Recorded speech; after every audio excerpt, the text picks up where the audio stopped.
Valiance, I'ma give you a taste of what you've been waiting for till the night's over.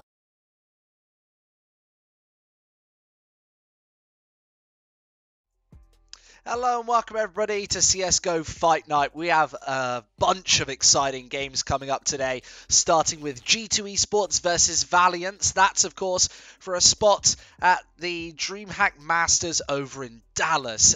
Very exciting stuff. However, first, we're live with our pre-show between G2 and Windigo.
Hello and welcome back everybody to the Dreamhack Masters. Dallas is quite a long name, closed qualifier Europe. Number one, it's G2 versus Windigo in whatever it is. I think it's the upper bracket grand final where one of these teams are about to make their way one step away from taking a place in Dallas. Massive opportunity for one of these teams, of course. We've already followed the likes of G2 through to this bracket, and G2 have been a very convincing team here today. Many map wins. Losses against Windigo in the past, though. A 0-2 loss against them just this week, and of course wins against other great teams like Fnatic and other really big teams as well, other really massive organizations, and of course many map wins on the board. They are one of those teams who can really take anything against anybody. Likewise, you've got Windigo, who are definitely one of the up-and-comers of the CSGO scene. 2-1 against Ago, and big performances. My star player from the last map, though, was definitely Kenny S, the 23-year-old ex-number one player in the world, AWP superstar. He's somewhat of a god. People definitely still admire him still. However, we are getting into this game. The knife rounds just got done and underway, and we should be getting into this one now. Very interesting stuff, remember. so far in this tournament. We are expecting to see maybe G2 take this. It's a completely different collage, different collection of maps. We're not necessarily expecting this to be a million miles away from what we saw just earlier on today.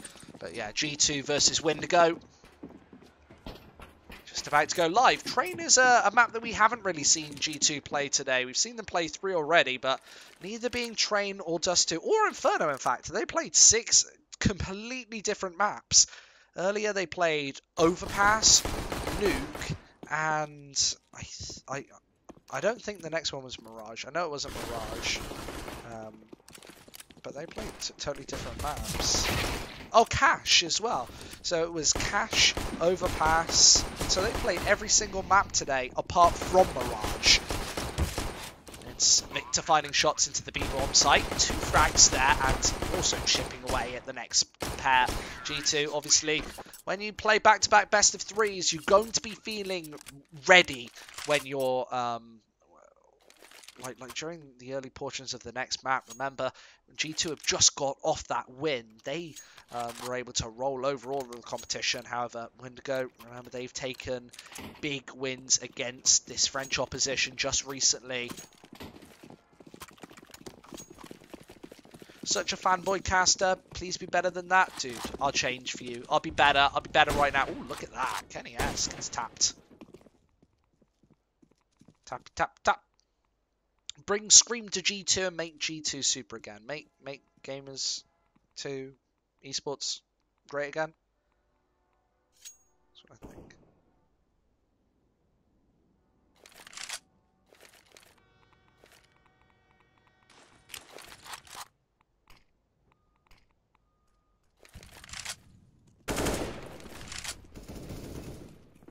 Victor, boys, both finding picks. Remember, this Windigo team has changed ever so slightly over the last couple of years. Chips has been not really a recent addition, but after this Outlaws team and Imperial all broke up, you sort of see the remnants of those 2 teams here, with Ships and Blocker coming from one side, and Victor and Bubble coming from the Imperial side of the day. So those teams were together for a very long time, but that was all really stunted off the fact that Cirque went over to America, joined NRG, I think, and then obviously that left the Bulgarian scene in a bit of turmoil.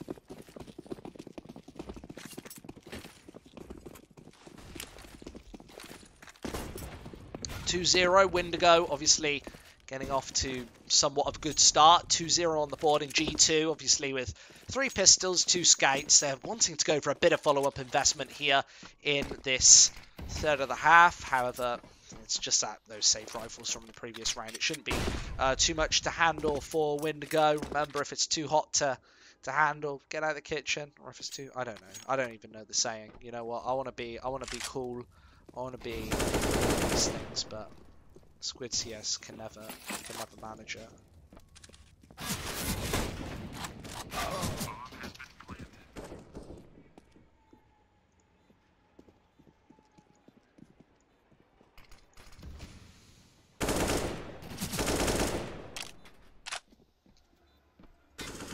So it's going to be 3-0 on the board here. G2 haven't done anything initially.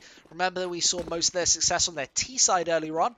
So I'd be expectant to see their T side to be strong on all of the following maps. However, you know, Dust 2 being probably their best map in this pool. Windigo are going to be good at this one.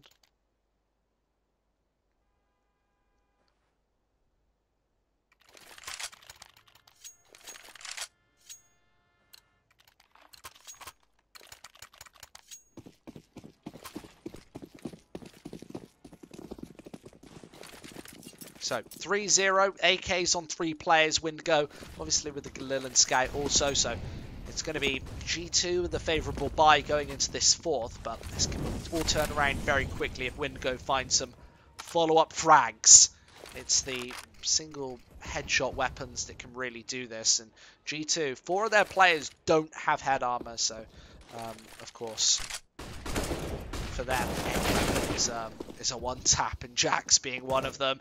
He gets instantly pounded. Amanek next in line. He gets dropped, and Windigo already finding all the frags on the A-bomb site. They've got 2 on defense, and Kenny S just not ready for the shots. Ships is just too fast in the back, and poised right on top of things. Lucky and Shock shouldn't even be able to survive here. Ships already finding him and nailing him down, but Lucky springs one out and makes his way away. Bit of trigger discipline from Shocks here, as he wants to just hide as long as possible. Lucky can try and find the headshots, and Shocks instantly on that bomb. Is he going to get the ninja defuse though? 2 seconds, 1 second. Oh, he's found it! Unbelievable, Shocks! That is absolutely unreal. He just walks straight onto the bomb site like he was meant to be there, taps that bomb and holds it. And Windigo, they've got nobody within a mile of that bomb site, and they're more than 7 seconds away at that point. Shoxy only has 5 to defuse, and he instantly finds it. That is worth its weight in gold. Taking a round just like that right from under the nose of Windigo. They're going to be pissed, and now they're going to want some of these shots. They're going to try and get some openings here, and Victor might be the first man in. He sprays away with the AK-47 down towards the B bomb site where only Lucky is holding.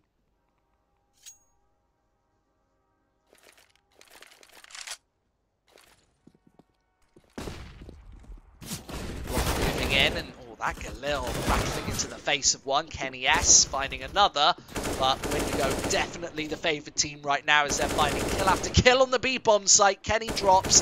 It's Victor doing everything and a follow-up headshot. 3 frags. What a joke. Absolutely mauling G2. They're going to have no money left. Remember, that reset comes in.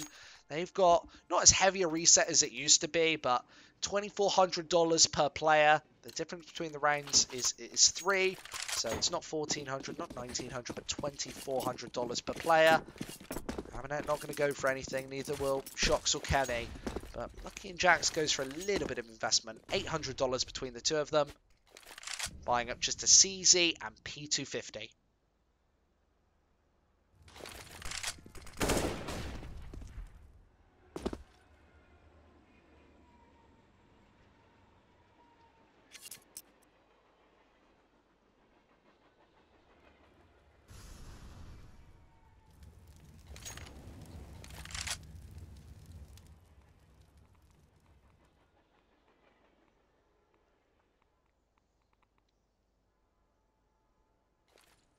Windigo about to take the B-bomb site. There's no contest over here. G2 aren't even holding it. Remember that Windigo were able to find a 2-0 win against this G2 side recently.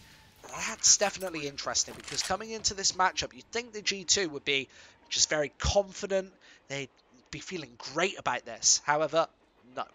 They've obviously come into this with a bit of a mental block.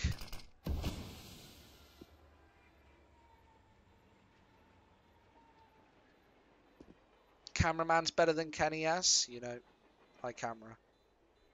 My camera, my rules. We've got 3,000 people here watching this second series of the day. Remember, we get more through the Dreamhack Masters qualifiers the longer that we go, of course, and there will be some more best of 3s coming up later. At 4 o'clock there are a couple of best of 3s as well, so make sure that you stay tuned for all of that action, because for the time being it's G2 versus Windigo on the main stage on our main channel. It's G2 lagging behind. They're 4 behind in Victor. He's 10-0 right now. What a performance. What a monstrous performance. G2 really think they were they would fix with body replaced by Amanek. You know, people have been complimenting Amanek quite a lot today, and you know, he's going to be one of those players. You know, Body, he's a liked player. He's got a little bit of legacy. I don't know if he necessarily made it to, like, the stardom that these top CS players did. But, definitely a very well-known, decent player. He's plucked from this French scene. Shocks. Of course, he's been a staple of the French scene for 10 years. Lucky chips in from behind. 4 versus 2. And Shock still has this angle posted. He's watching. And he's got good visual onto the whole bomb site. Lucky is going to spot out that next man. Instant pick up. And Bubble last alive. He's hidden away in the corner. Amanek should be able to find him here. And oh no! Bubble finds both. Shock's jumps right in the way of his teammate. And G2 do finally find it. But that's without being... well, damage being done. Great stuff. You know, I just don't know if Body has the star power that a lot of other top players have in terms of, like, in-game. You have to have star power if you're going to become mega famous in CS. You've got players like Simple, for instance. Simple is, like, an all-round star. Like, you can say that. He has a flashy style in game. He trash talks everybody outside of the game. And he's just generally interesting. He's quite funny. He speaks his mind. That's brandable. I don't know so much about a lot of the other players. I think that that's something that's a really important factor about, like, staying in top teams. You have to keep yourself noticeable because it's a business at the end of the day.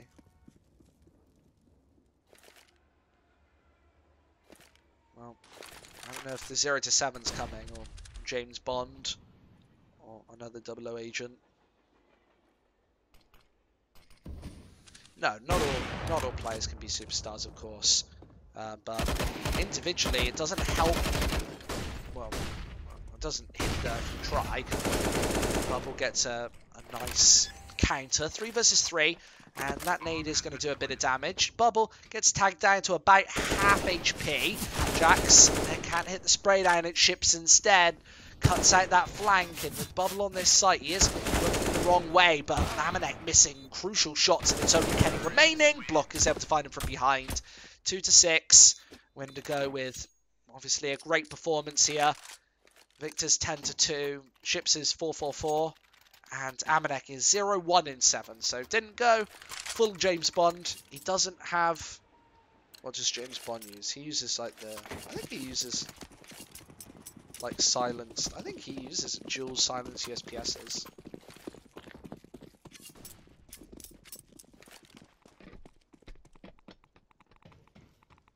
So, 4,500 people here watching our first map of this second series of the day. Windigo and G2. Ships closing in and the receiving end of that smoke. He will find an instant headshot. Moves his way in. Oh, Lucky pings another. That's a bubble dropping. And Victor can really capitalise. He finds another pair of headshots, and he has just been rock and rolling so far today. Victor only just about goes down there. Shocks able to drop another rifle, but 7 to 2. Windigo on the T side of train, absolutely wrecking this French side. They have been completely mauled up so far. This has not been pretty. They now need to get rifles in their hands and back on the board. Amanek and Shocks with a sniper and an M4A1S respectively. Amanek yet to find a kill, so go for the change up to the AWP. I do not blame him. You need to change something. You need to get your confidence up. Jax watching on the other end of this smoke. Ships tries to attack but gets flanked back.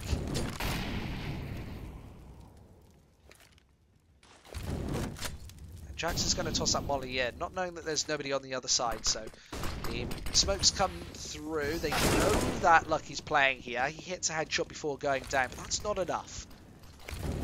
The Molotov's now placed, and Windigo might even be on for an 8th round here as G2. Are they just backing off? No, they're going for a different angle.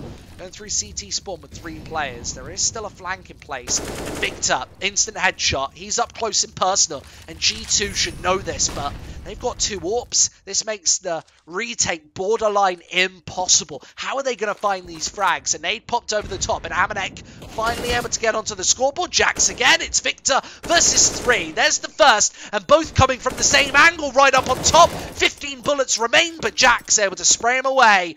It's a... Is it a 3rd round? No, neither have kits. It's another throwaway from G2Esports. 8-2. Windigo still on the board, and that's just down to Victor staying alive for so damn long in the enemy line. And G2 couldn't do anything about it. They couldn't find those frags fast enough, and it was all predicated off the fact they had AWPs. So hard to retake when you've got AWPs, especially on a tight bomb site like the B bomb site. It's very, very difficult. 2-8.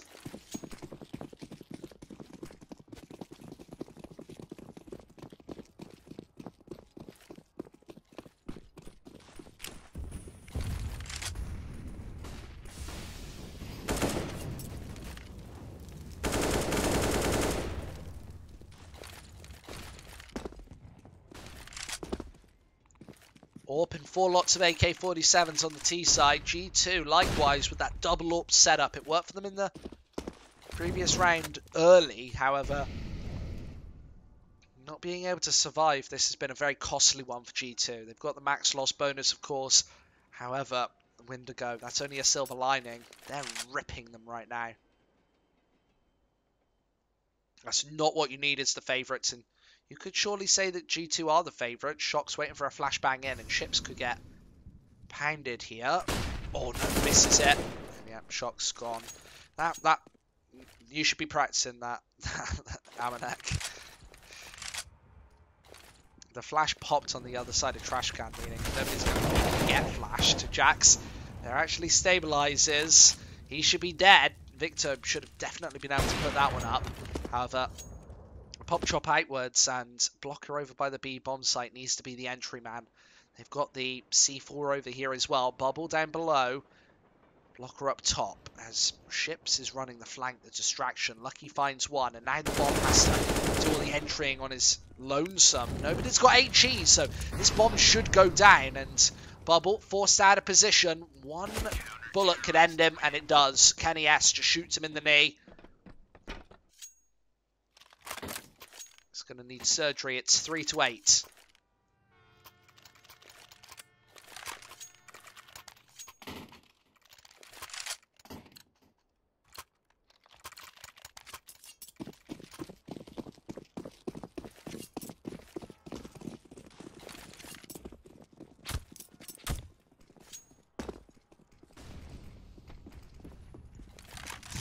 Kenny S now an aggressive pickup. He wants this shot, and he hits it perfectly. Blocker gone. And those are the entry frags that Kenny S is so famous for.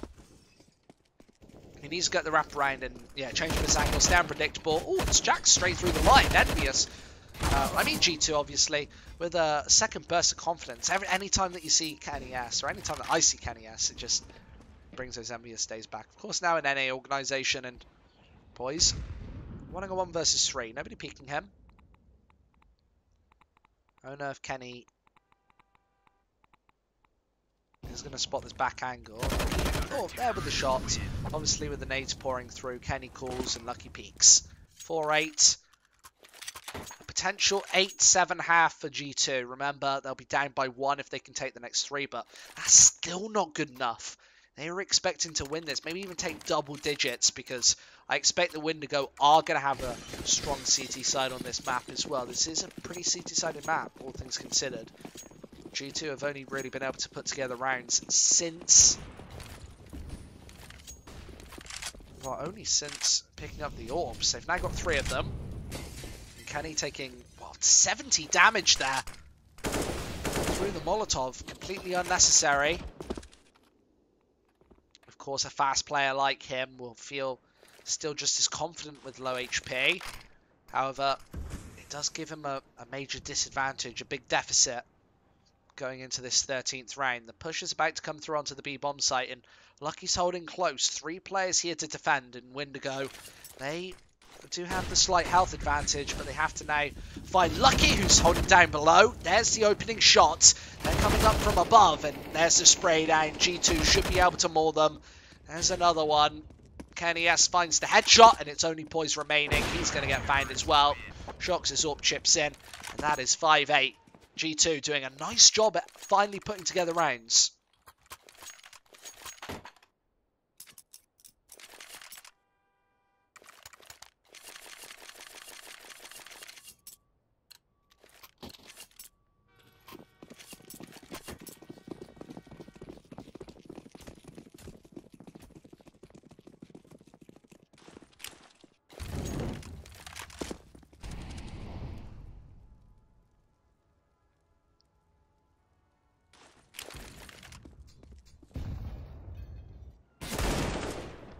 There's the tap. It's Amanek down to 39 points of health.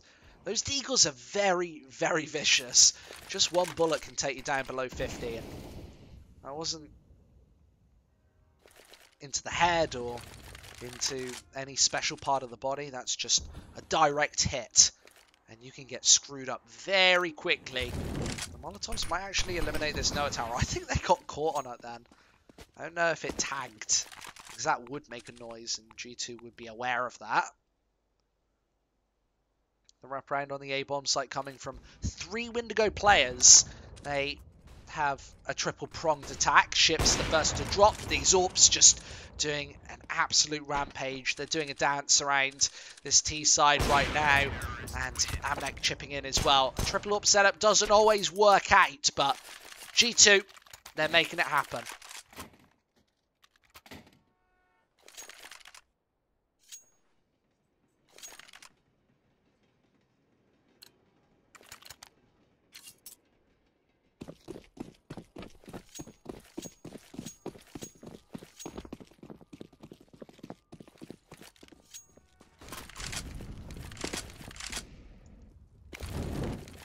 Again, 3 AWPs from G2. I'd like to see a faster play from Windigo here. They don't have to slow this down, especially now they know that they're playing against such a heavy rifle or sniper rifle setup.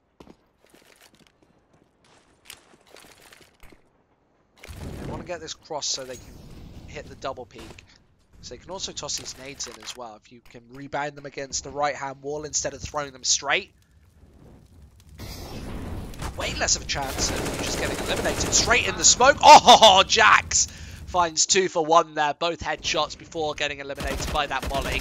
And that is just a very nice risk taken. Points should go down 7-8 at the end of the half, as close as it gets. But G2 definitely not in a lead. It's Windigo on the CT side who have a slight benefit going into the second half.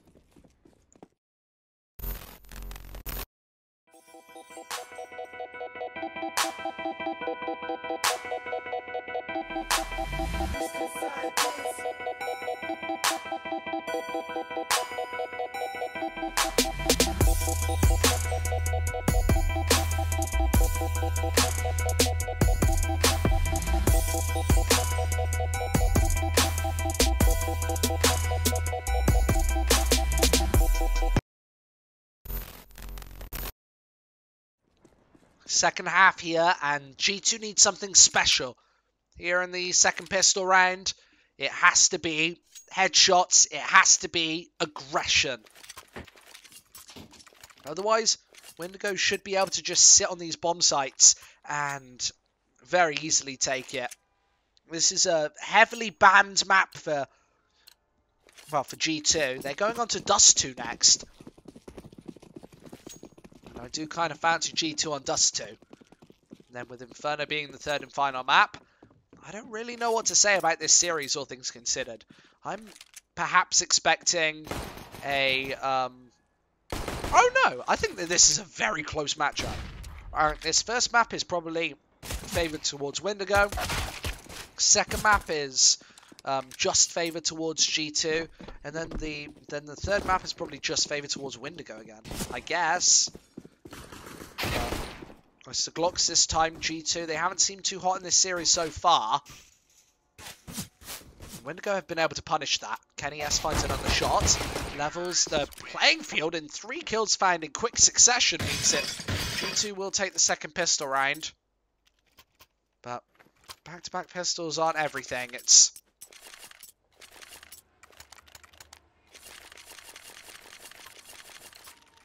eight to 8. Double Mac 10. Triple Mac 10 even. MP5 and the AK-47 on G2.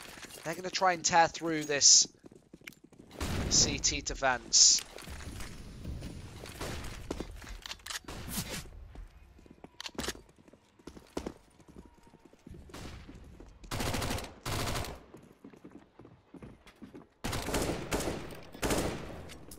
The majority of these kills being found with that Mac 10, which obviously means a lot more cash in your pocket. Shox finding 2 shots and also the third. So that's an extra $1,800 in his pocket.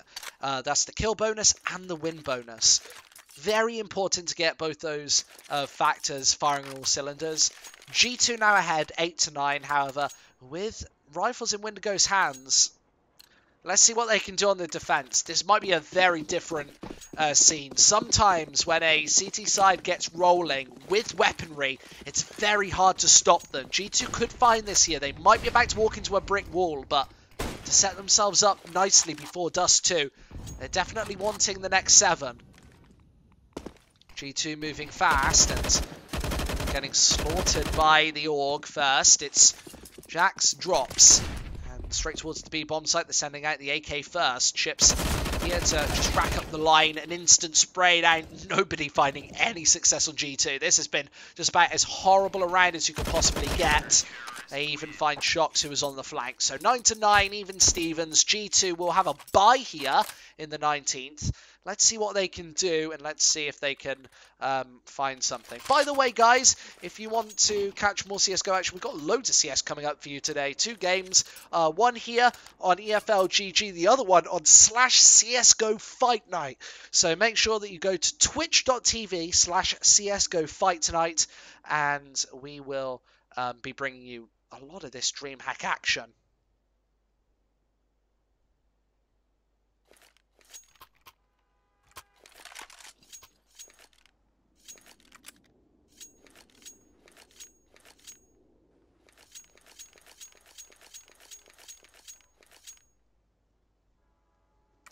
So freeze time now cancelled. I don't know if that was a tactical. I feel like that was just a short technical one, so I don't think either of these teams are too pressured just yet. Usually you don't even see those tactical timeouts used unless in high octane, big back and forward matches. This one could turn into that. 9 to 9. Let's see if Windigo's bye can hold up though. A flawless round in the 18th obviously means a lot. It means that they've got a bit of money on the back of them. Victor Poise, Bubble, all with some weaponry here. Some extra residual cash after the buy-up. Jack's getting slammed, and that nade isn't really going to find its target. Poise, half HP, now 27. It's the B bomb site though, and the headshots being hit. Molotovs being placed, and G2 can actually get this bomb down. Don't know why Lucky got so aggressive there. He just needs to get onto that site and slam the C4 in. However, looking for double digits, and Bubble could run amok. He does find one, levels it back to 4v4, but G2 just have targets everywhere. This should be easy. Single frag found behind, but they're trying to catch players on the flank. They've also got Shox coming in behind. There's a spray down. Knows where the next man is as well. What a beautiful shot from Shox. Vintage stuff to put double digits down.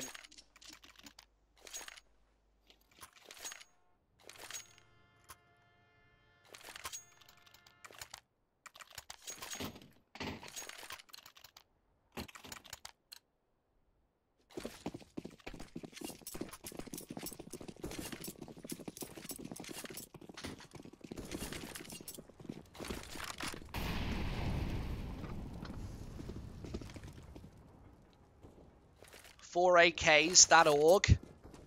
We've got the 2 sniper rifles on Windigo's side, but one of them being a scout on Poise. He does kind of like this weapon. He gets it out a couple of times a game at least. And G2, let's see if they can stop him this time. Shock's going to be the first man in. It does seem like G2 are starting to wake up, and this is where they become very dangerous, especially on your opponent's map pick. When Windigo, if they lose this, then they're forced onto Dust 2, which is going to be a lot rougher. G2 needs 6 here. So nobody on the B-bomb site. Jax could abuse this. If he moves down ramp, if he tries to take an aggressive poised angle. There's the trade. That's exactly what G2 were aiming for.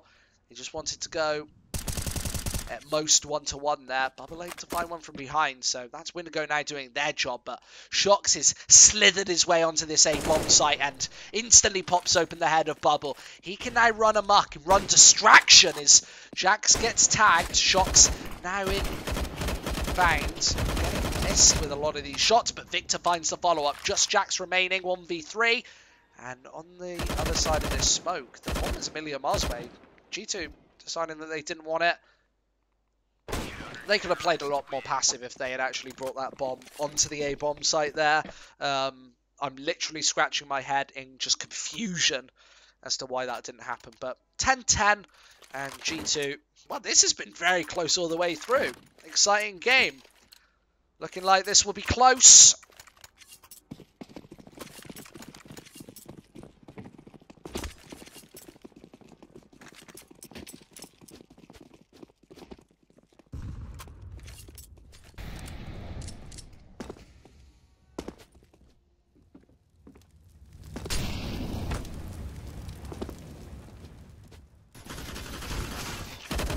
Kills Fang, and Victor now needs to hold down the line. Org in hand and loads of damage. Finally gets chased away.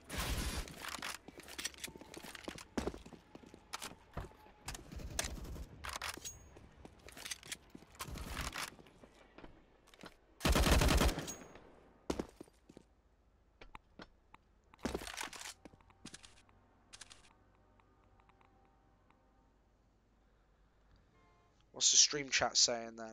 6,000 viewers, you know, that's a lot of viewers. 6,200 people watching this first map, and Shox, what's he doing? I don't know if he's timed out or if he's just waiting or what's going on. Ships is closing in behind, so should be able to just find Shox here.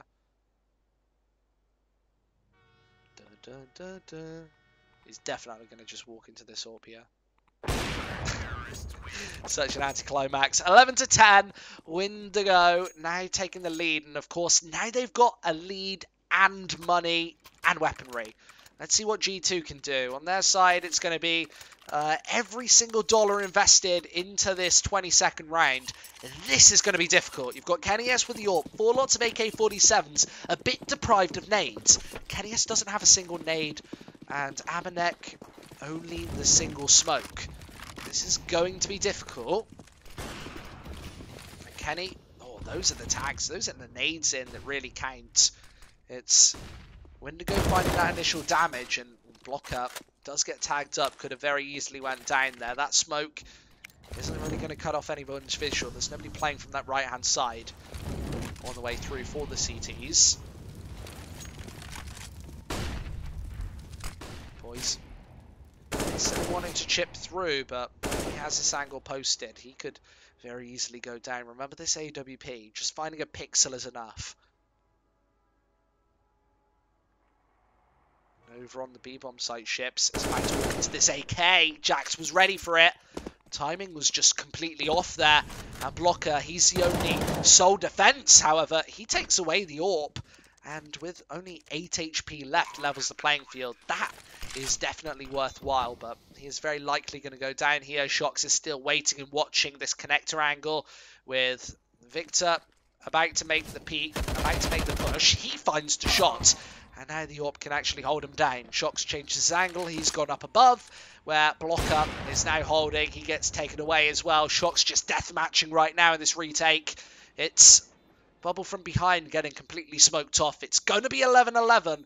G2 taking another. Boy, he's actually saving that AWP.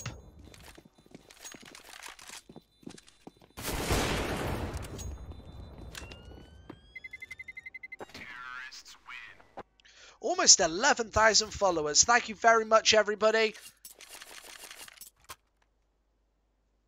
This is crazy. This dashboard is crazy.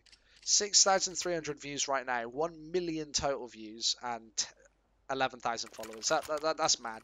I just want to thank everybody who's watching for giving all your support and being so nice as well. We've got such a nice chat. Everybody in chat has been very nice recently. Poison. Yeah, that guy isn't.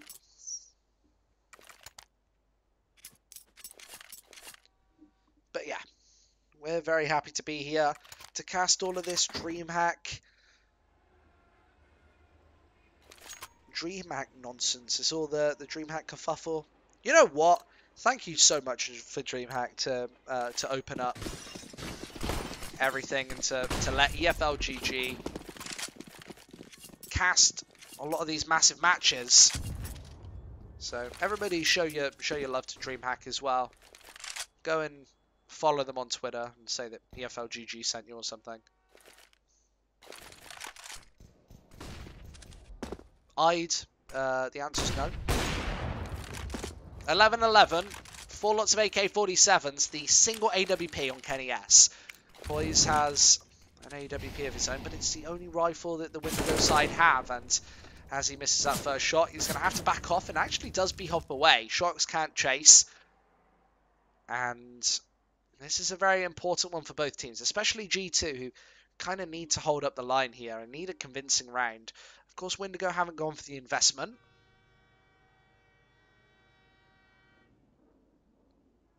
And Poise just very aggressively watching these angles. He absolutely needs to do so. But now Shox knows where he is, and he can use trigger discipline to his absolute advantage to find these pickups. There's the first headshot. Shox now needs more of a spray down. Does hit it with the second. But it is... Oh, Shox again! Finally finds blocker, and now this AWP is very isolated. He's got basically nothing.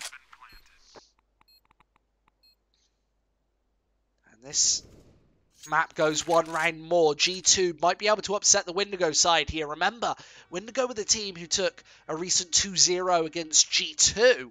However, here on Train, it's a very different series to the last one with, oh, Kenny S missing those shots. Now that's a double AWP setup picked up by Windigo. They're not going to go in for this A-bomb site. Of course, they want to save. So, G2 should probably let them. They've barely got any cash left. They need this to be as close around as possible. Jax might even have a back angle onto Poise here. I don't know if you can see him, if he took that different angle of engagement, but he didn't. So 12-11 G2. And with another. What's going on in the chat?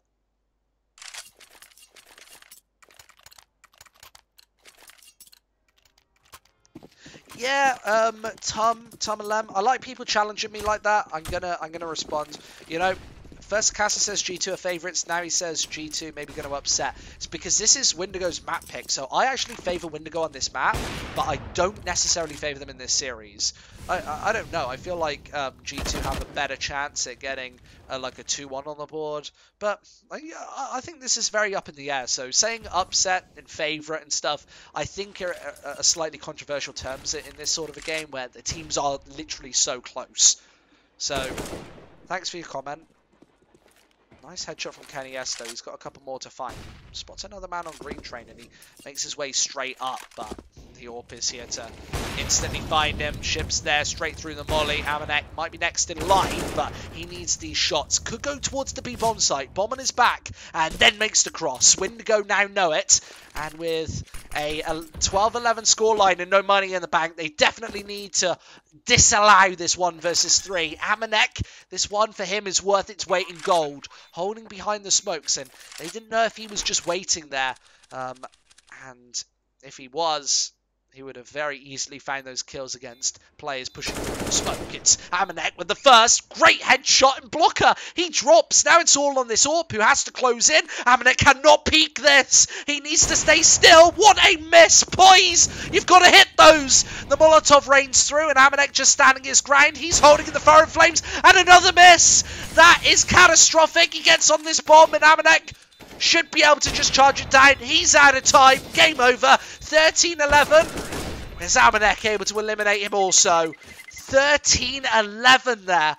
What the hell was that? How many times can you miss an AWP shot in a crucial clutch situation? Apparently quite a few, even if you're a pro player. Right at the top of the scoreboard. You can't blame any of these Windigo players in most of these opportunities, but that is that is one of those crucial, pivotal, turning point rounds that you will look back on and say, yep, there. That's when it will start to fall apart. G2 now with a big opportunity to run away with this map.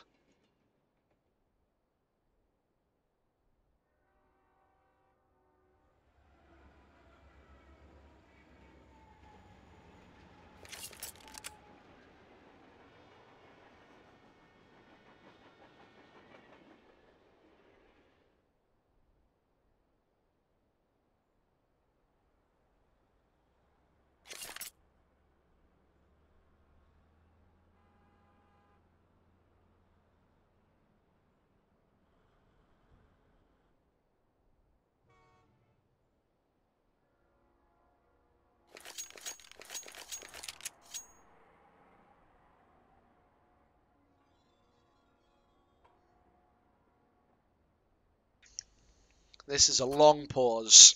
This is a tactical. After one of those situations, you need to take a bit of a break. You need to kick your head back and chill out for a minute or two. Your blood's going to be pumping on both teams. It's going to be rushing, and you're obviously not going to be feeling too.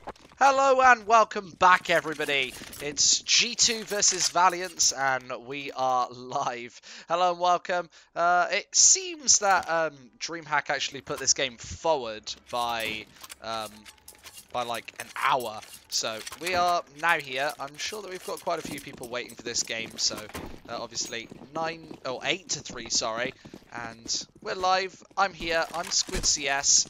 And, you know, I'm very pleased to be here for this matchup. It's 3 and Amanek getting challenged here. That nade actually going to finish off the second. Great stuff from him. And, of course, we should be downing this G2 side. They were the team who took a very dominating victory earlier on today. Shox actually does spray through and get Esperanto as well. So Valiance not able to do all too much on this T side. And now, let's see if G2 get finally shut down. Hey guys, yeah, clean round for G2. Train was G2's permaban for so long, and now they actually look decent at it. Weird. You know what? It is. Where were you? I had to hear them speak Russian. Dude, I can speak Russian for you if you so wish. I could give you some Russian right now. 93. It's Kenny S with the AWP. Everybody else with the AK-47s and Hunter. What a shot there. Valiance, they have taken wins and, of course, one loss to get to this lower bracket so far in the closed qualifier. But people saying they've got a chance. People are saying that maybe this team shouldn't have beaten big, should have beaten big. They happened to beat them to get here, I'm pretty certain.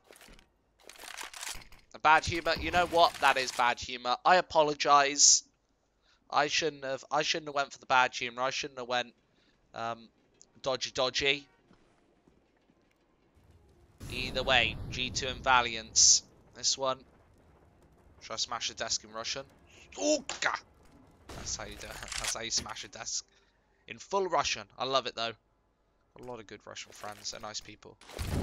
G2 with a triple setup on the B bomb site. 3 players stacked over here. Kenny S holding almost solo towards A with Shox dead. He's the only player here.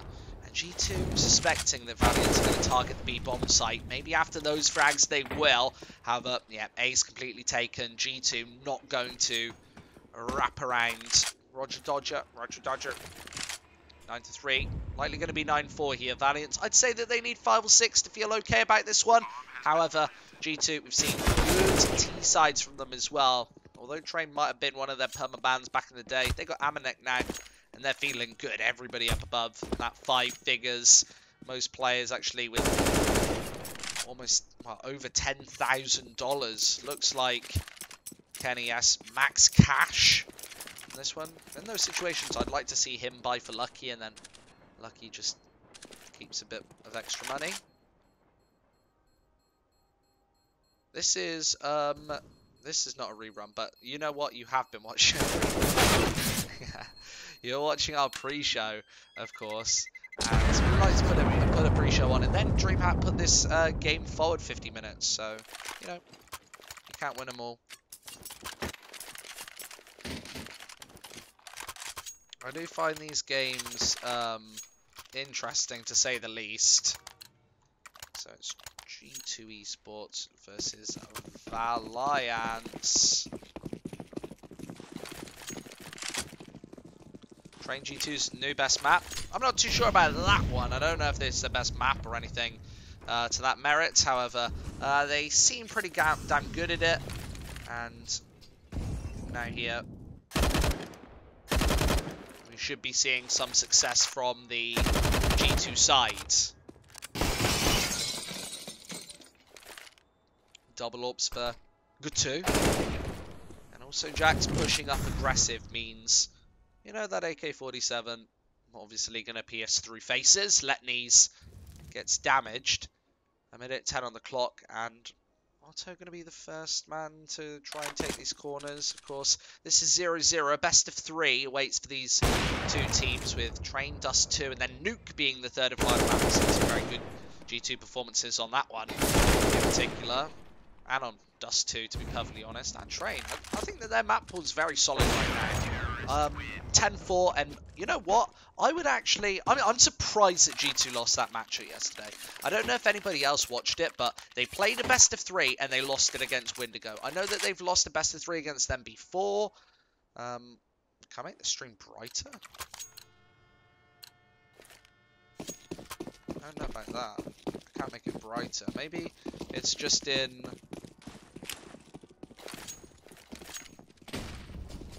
It's one that I've never been asked for before.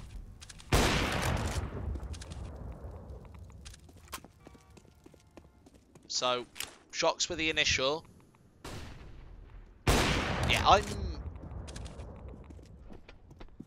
not massively impressed either. I'm expecting Valiance to have a pretty good CT side here, but saw G2 overwhelmingly bulldoze the opposition this morning on Train. That was a 16-2 against Hellraisers. Jackson Lucky pings back with 2, and now it's only Hunter. He needs to find perhaps Jax first. Lucky is here for support, but he takes this corner. Trigger discipline. There's the pop. Lucky next in a 1 versus 1 for the half. 11-4 is the scoreline. G2 are gunning for right now. 50 seconds on the clock, and Lucky definitely looking for these angles and spots Hunter from behind. I'd be scouting more. I'd be definitely much more adventurous with these certain angles. However, that's half time. G2 leave overwhelmingly at the half.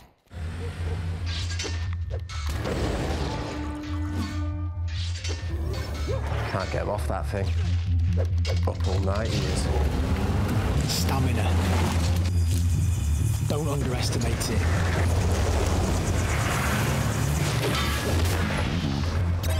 Dedication! Ready, let's go! That's just what we need!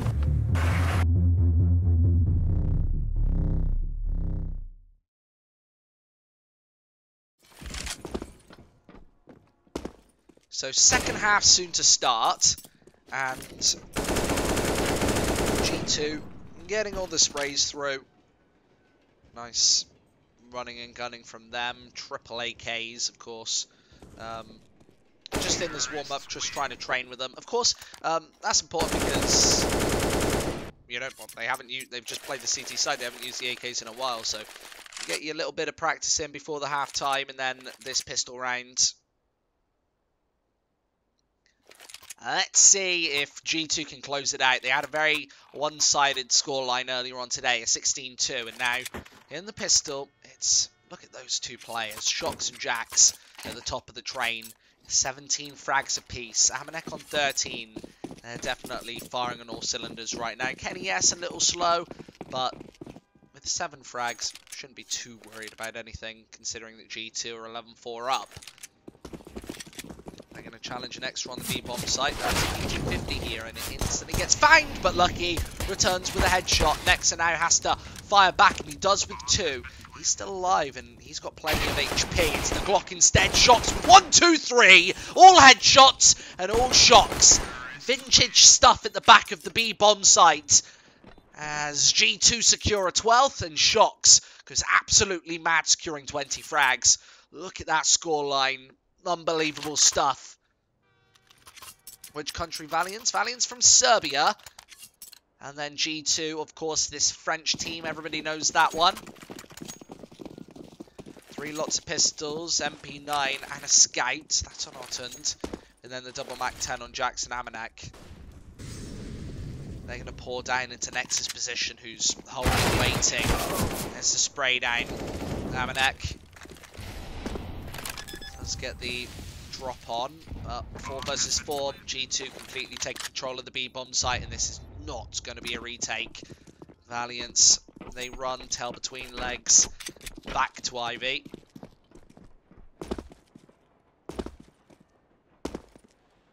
Valiance choking so bad, how they want to get back into this match. That's a good point. Valiance, I don't know if they're choking. I just think that they're getting beaten. I would say choking is if you let the pressure get to you or if you play worse. I don't think this is necessarily them playing worse. This is just G2 being G2, doing G2 things. They are very reminiscent of some of those older, more tactical French teams. They don't seem like a running gun style, even though they have the potential to do exactly that. They've got some of the best aim stars in the world. Kenny S is a fast, flashy AWPer. Shoxy is perfect at hitting those headshots at times. Then you've got Amanek, who's obviously got fast running gun potential as well. These French players are just so good. Sometimes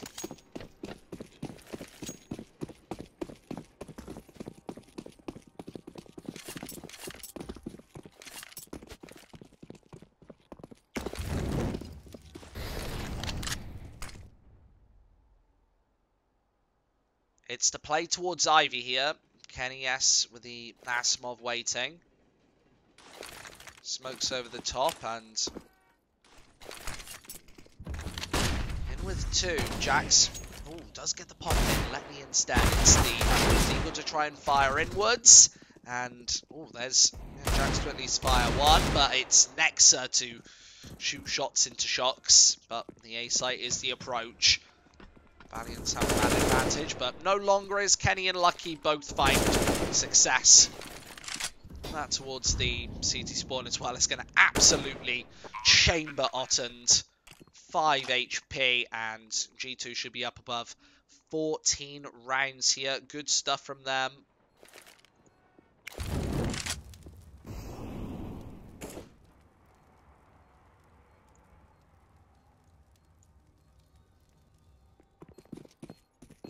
So,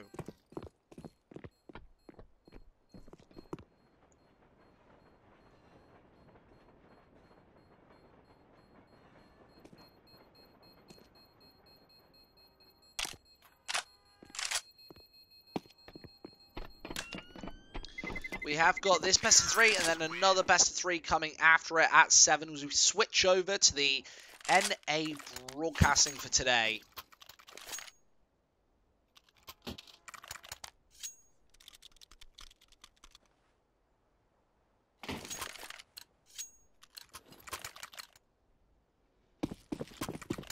So we've got this best of 3 that G2 are definitely in control of right now on their opponent's map pick. Once again, Train being picked against the French side.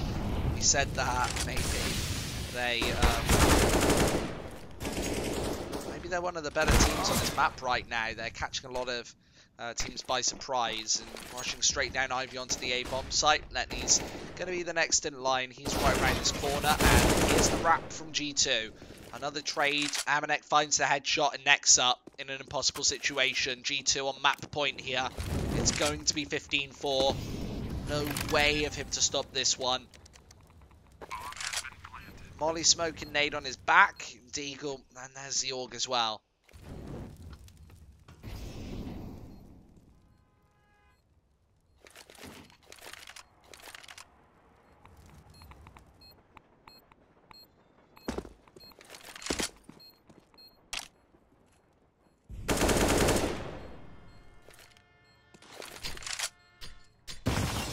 locked in. Next up, obviously going to survive. He's at the other side of this map, and G2, there's not really all too much that they can do about this one. He's not being aggressively challenged. That will be the round. 1,200 people here for this game. Thank you very much for joining us, everybody, here on EFL GG for this second best of 3 of the day. We've already seen G2 fight through the lower bracket semi-final. Now in the lower bracket final for a space in the championship bracket, they have to eliminate, of course, Valiance. They look to do that right now.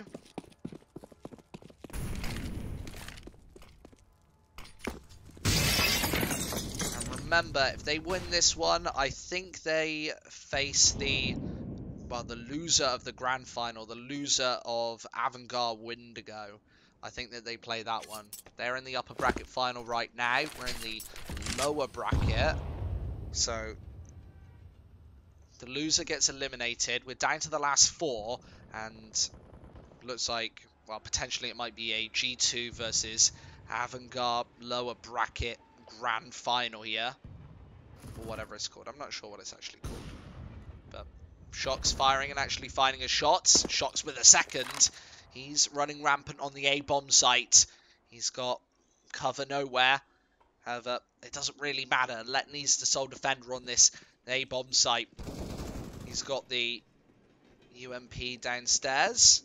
And as Otto finds that shot, he doesn't pick anything up apart from the FAMAS and rotates back to the B-bomb site. There's nobody actually on A, so G2 can take it here and steal it away. Of course, 4-16 now, and 4-16 would be that score line. Letney and Otto need a difficult retake. Lucky finds one, and they should be watching Connector as Otto needs to make this push. Finds one in the back. Loses a little bit of health in that engagement, and it's Shocks versus 1.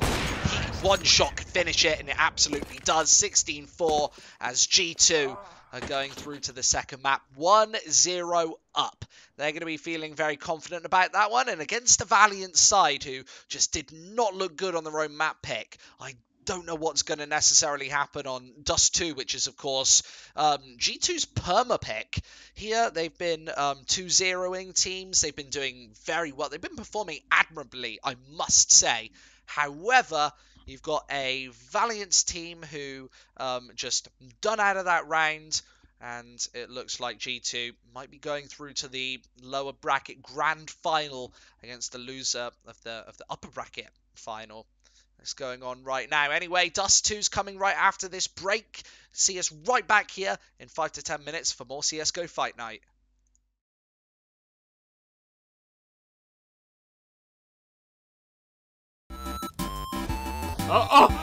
What's this? Oh my god, it's over. That's over. Mal's career is over. Mal can never play Counter-Strike again. I don't care what happens. He can never play Counter-Strike ever again. That's it. Done.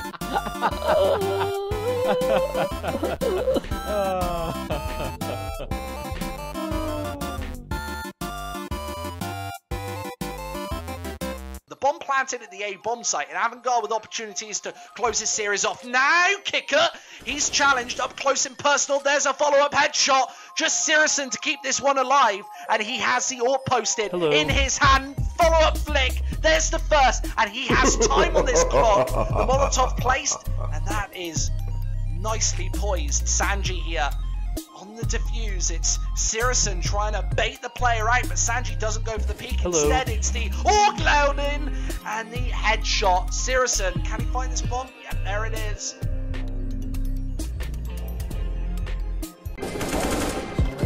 Trying to tap it away. Stuff in the pit. Can't find it. Not playing very aggressive this time. Behind the smoke, and he finds the second. Oh, the third! Not hitting everything. Almost hits the fourth. Lethal and brutal on this B-bomb site. He doesn't really know that he's not defusing just yet. He has to bait out the second man as well. There's the kit and the smoke. I think he might be able to do this. He does bait him out. Oh, there's the headshot. Nicely done, Existence Galaxy.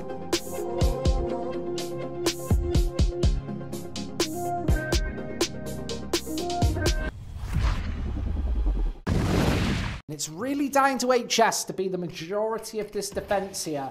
He needs to really heat up and hit some headshots here. Exactly like what it says on the tin. There's the first one. Nice flick upwards and HS doing all the damage. What was that? HS with a quad kill. He's going absolutely off the rails.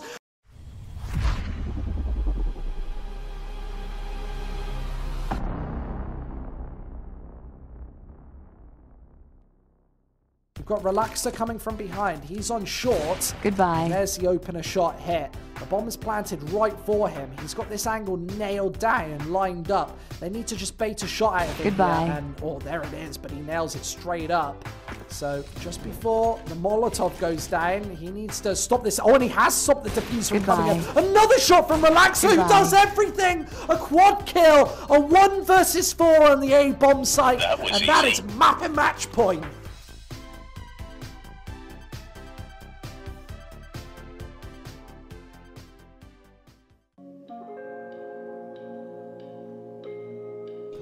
But Mixwell still has to sneak his way out of A main, and he's got company from behind. That nade right over the top isn't going to do anything but a fast flick on 1. Oh, in the second, Mixwell blasts his way out of that situation with a pair of frags and 28 HP to his name. Now he needs to rotate towards the B bomb site. He's only got 10 seconds left on the clock. I'm not sure he's got enough time for this one. That bomb takes 4 seconds to plant, and he needs to get it last possible second. How does he manage it?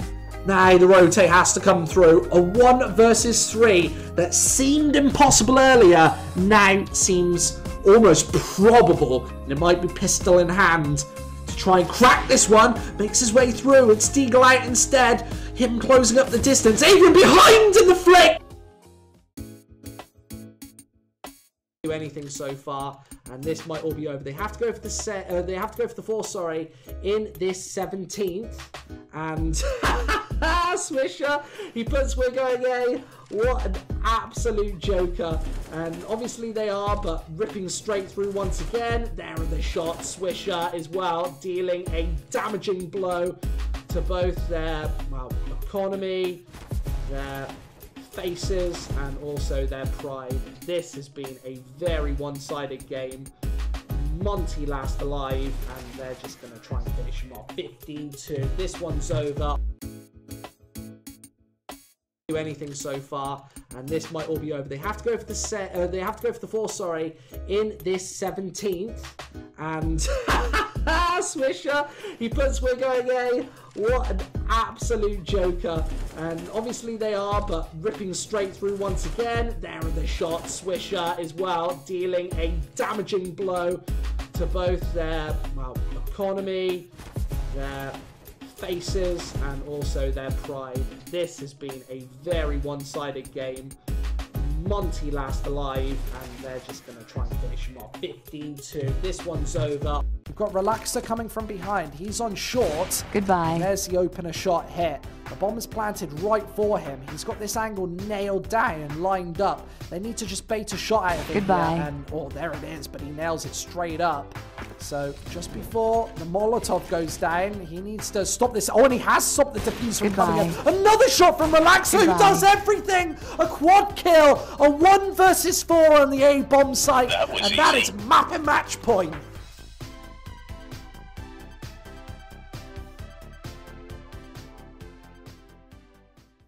Smoke gonna be coming in. Oh, the jump gonna be able to get them some information. The flash is gonna be there, but now's the time to be aggressive. Hunden's preoccupied at the moment. A couple of members already gonna be storming the site. Freiberg takes one down. Hunden and Acker combine together to get another one, but it doesn't matter. Finally, Hunden able to take one down. He turns around, and Hunden gets 3 quick kills in a row while he's wounded. Where was this in the first half? Are you freaking kidding me?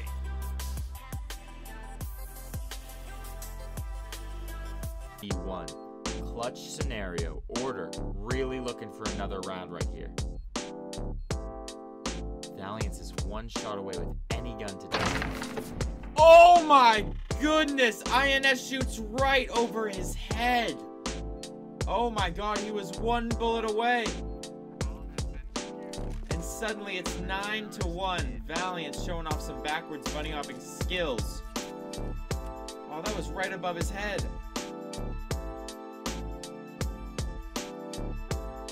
charging him down. MBK with a opening headshot, quicker drops. I don't know if they know that this AWP is up close and personal, but they certainly do now. Jane fires in, there's a second shot. Oh, and Jane does everything. Lines up 3 and 4 players. Unbelievable. The A bomb site gets shut down. How does he manage it? Every single angle covered.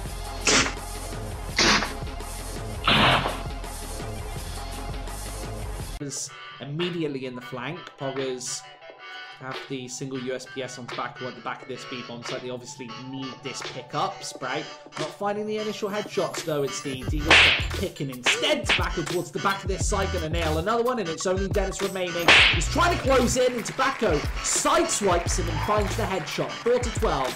Poggers stays in.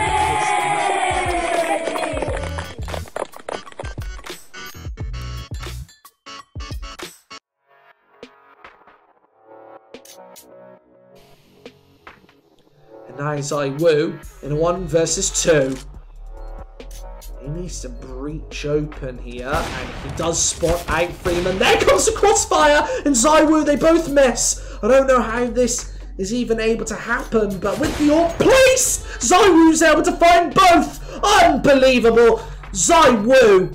30 seconds left. Kane shoots one right over the top line and leaves ZywOo in a crucial 1 versus 3. He gets tagged by the flash, and through the smoke, Case just gets caught off guard. He's able to do damage and stay alive for now another ZywOo 1v2. This time to finish off the entirety of Inferno and to push them through to Nuke 1-0 up. Oh, there's a headshot. Oh, another one. ZywOo. How does he even manage it time after time? They go through to Nuke 1-0 up.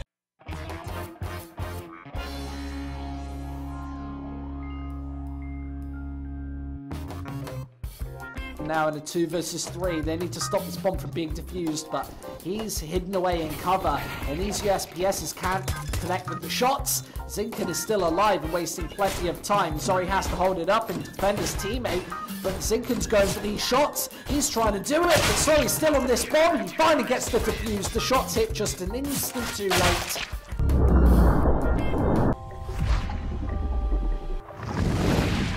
And Tempo Storm's mid-control has really just not come up with any results. He's trying to get that AK. He's still not got it. He's going to run out of bullets before he gets here. He's actually going to give up on the AK.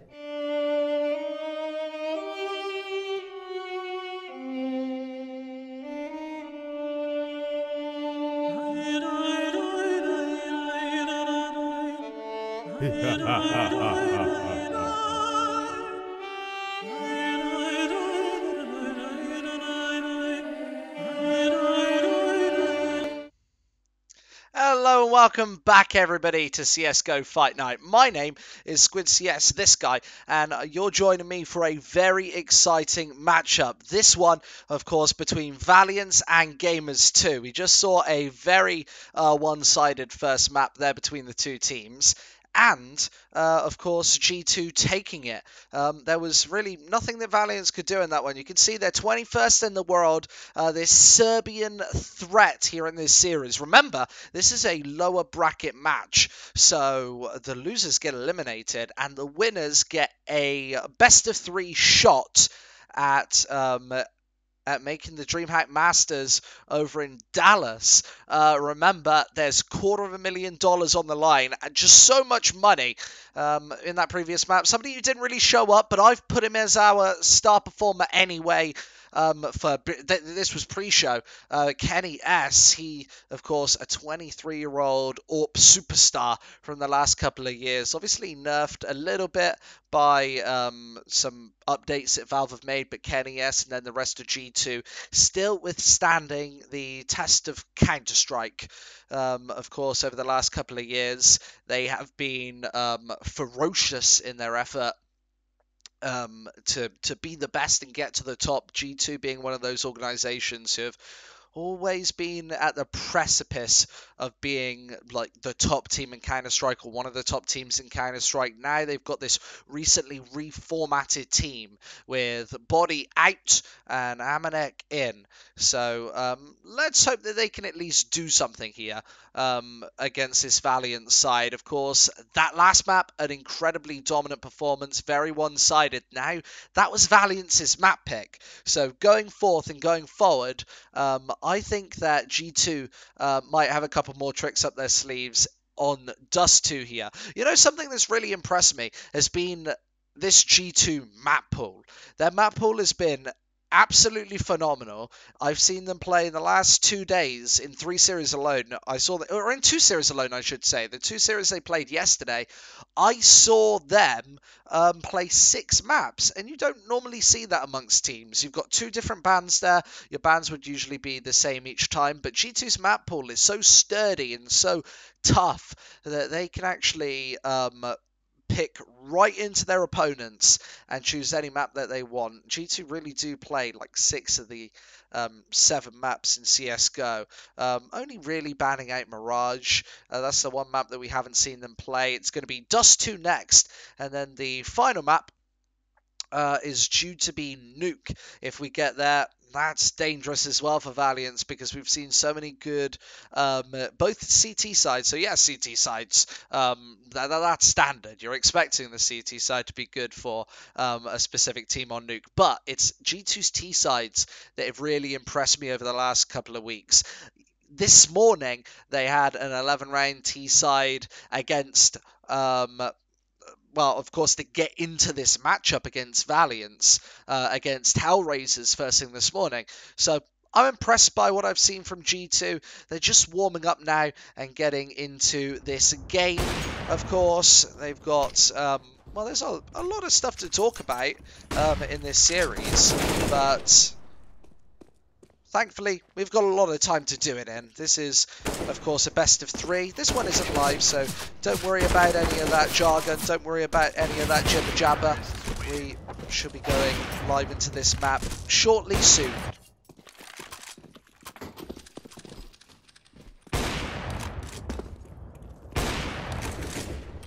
So I've seen much success from G2 over the last couple of weeks, and here on Dust 2, I'll be honest, kind of expecting to see the same. They've been very dominant over the last couple of weeks. So what's going on in this Twitch chat? What was said? Who won? Very handsome. Thank you very much. I can't see the Twitch chat when I'm sat on the sofa, sat on our little analyst desk sofa. I don't think I can call it an analyst desk, can I? That's a bit grandiose. Why are G2 not winning from 1 year onwards? Well, I don't know. I'm not coaching them. On Kenny S Magic Stick. You know what? That is one of the more legendary AWP names. I quite like that name. Wow. What's going on, Shucks? Why would you do this? I don't know how the knife round works. I've barely seen a knife round played, so I don't know if you get. Is this live? I don't know if your opponent picks the side if you pick the map, like they do in the majors. That might be how Dreamhack has it formatted. Wouldn't seriously surprise me whatsoever. However, we are going into the rest of this matchup. 0-0, live into the pistol. It's Valiance and G2 going at it on this potential final map. Valiance need it, otherwise they're going home in 4th place, and G2 get to battle for those 2 spots in the Dreamhack Masters Dallas 2019. They're certainly looking for this. It's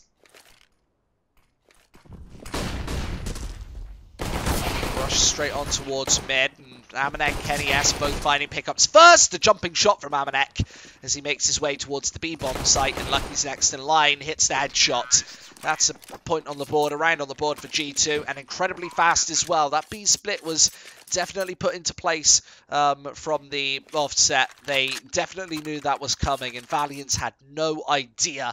They got absolutely pummeled there. 1-0 here, and it should be G2 to potentially struggle in this series. Tag straight through the door, and with the smoke in his pocket, he's going to toss it down amongst the 4 members of G2 here. They're waiting on short. Next up has a couple of opportunities, only tags 1. It's going to be up towards the A-bomb site for G2, and taking short like this exposes heads. Hunter able to punish at least a pair of players, but G2 fire back just as hard, taking down 4, only Letney remains. And he'd have to push through that Molotov to get onto the A-bomb site.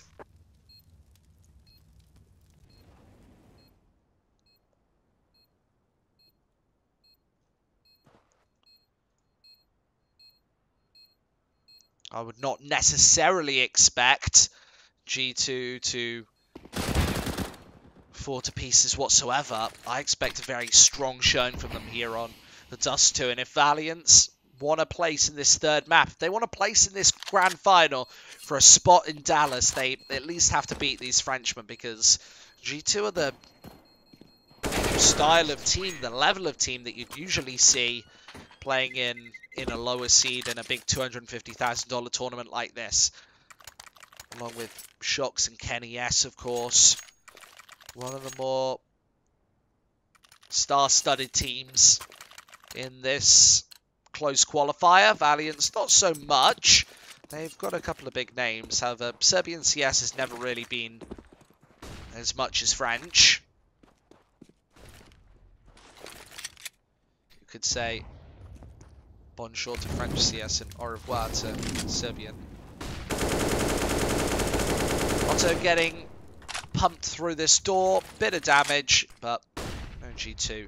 They're just going to play a passive setup here, wait for the pushers to come in. I think they're expecting Valiance to get aggressive, get aggro through mid. And obviously held back here. It's the smokes towards the A-bomb site. Esperanto and Esperanto and Nexa holding passive on short. G2's going to take the hole along and return, and they should have the whole of this A-bomb site under guard, under wraps. The smoke can get placed, and the flashbangs, there's the follow-ups. However, Shocks, he's going to be the difference maker here. Spots out the first man, and now they're waiting for the bait. They're waiting for somebody to come through behind. Shocks, he just hasn't realised it. Hunter should have probably realised that was a bait setup there. That was about as obvious as it gets, but we're watching this game through rose-tinted goggles, so it's like answering a Sudoku when you've already seen the answer. Wow, Kenny S, great shots.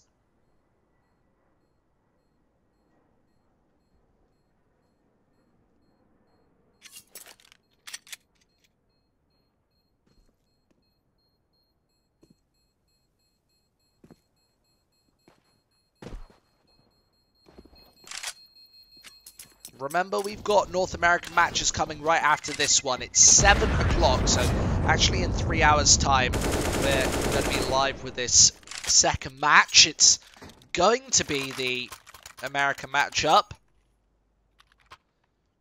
Valiance, AWP finally out, 4th round first buy. It's Kenny S with an AWP of his own, 4 lots of AK-47s for the G2 side. It's Valiance already going for double AWPs here. Let's see if Kenny S can catch anybody on the cross. He doesn't. Shoots too high. And Valiance make it safely to the B-bomb site. Looks like Hunter might want to challenge, and he gets tagged instantly by Kenny S. Great game sense to pound the rifler on to mid.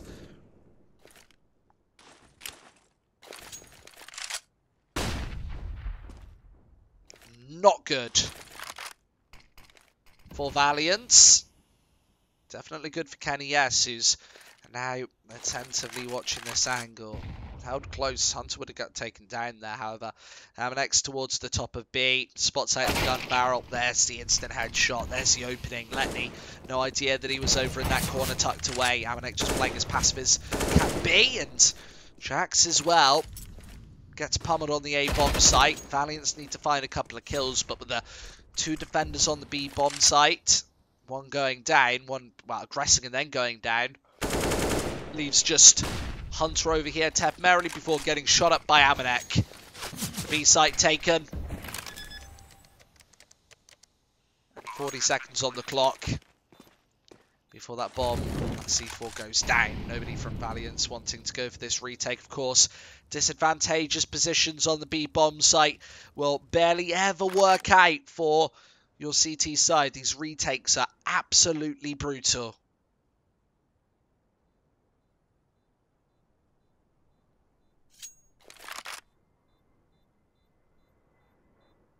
Desperately trying to keep these rifles alive.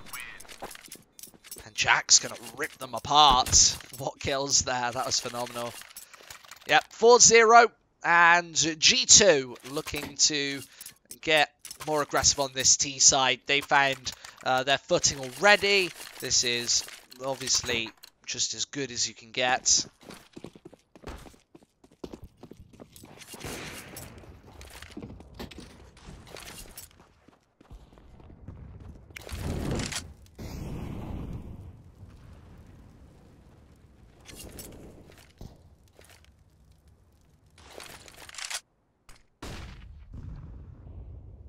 For lots of AKs on the G2 side, should be able to tear through the unarmored Valiant side. Otto doesn't have any Kevlar at all. The other 4 just going with pistol and Kevlar.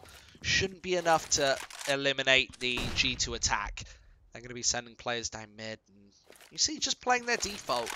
This is what's so scary about a team like G2 is they've got this standard round that they can fall back to at any point.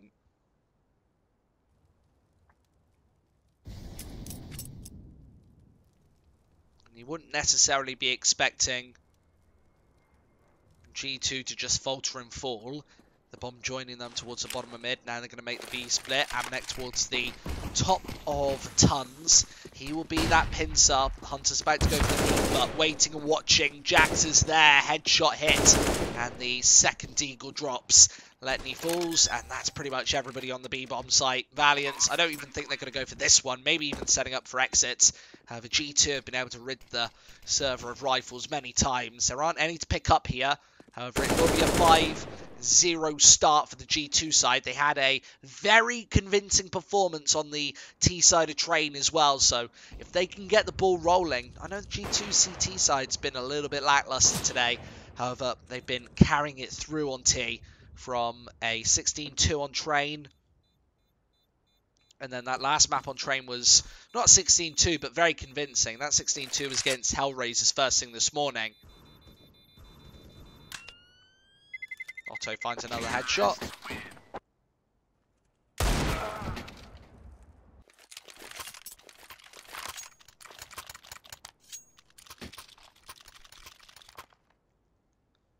What do you mean 48 and 28 in the Hellraiser series? Who had 48? What was 48? What do you mean?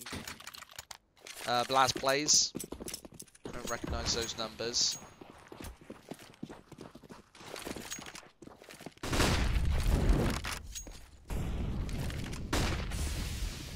Yeah, G2 used to be quite close to #1. However, the French scene's always been very volatile. I don't know how so many big orgs feel like it's the best thing to go towards very, very scrappy French teams. But what a crushing defeat on long here. 2 versus 2 and G2 have very nicely spread out this attack. Shoxy just needs to at least find this shot as the AWP being eliminated. Oh, Jax almost misses it there. And with the bomb towards long, Shox just has to back off, but definitely looking for Hunter on the other side of the barrel. It's Hunter to fight fire with fire. Molotov forces Shox out and then fires in. Chat the gamer, welcome, welcome. Thanks for your little squid in chat, I like that. Hunter holding the bomb, and G2 holding their breaths. It's Hunter playing very up close and personal. There's the headshot. Round on the board. Hunter doing a great job towards long. 3 for 3. And Valiance, now they need to pull something back.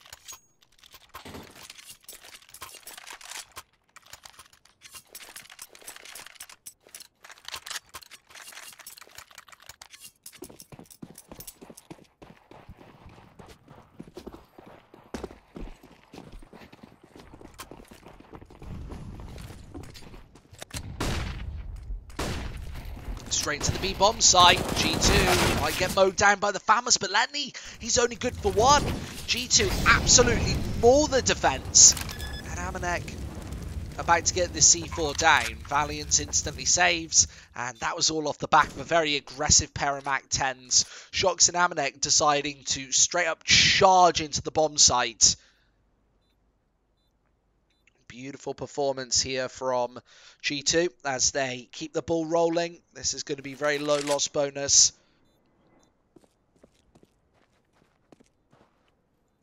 For Valiance.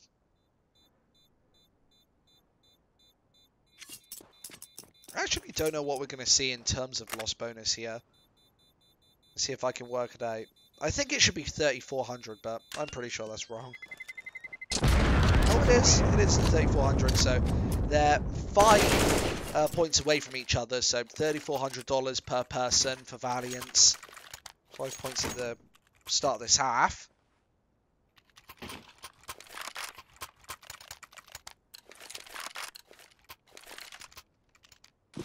Yeah, G2. I don't know if under this organization they've ever been top 1. But it wouldn't surprise me if they were for a very short amount of time, maybe for like a month. Would that have been in 2015? Shocks, both for him. Nobody able to do anything on the Valiant side. Once again, a full buy basically falling. They have been absolutely slaughtered.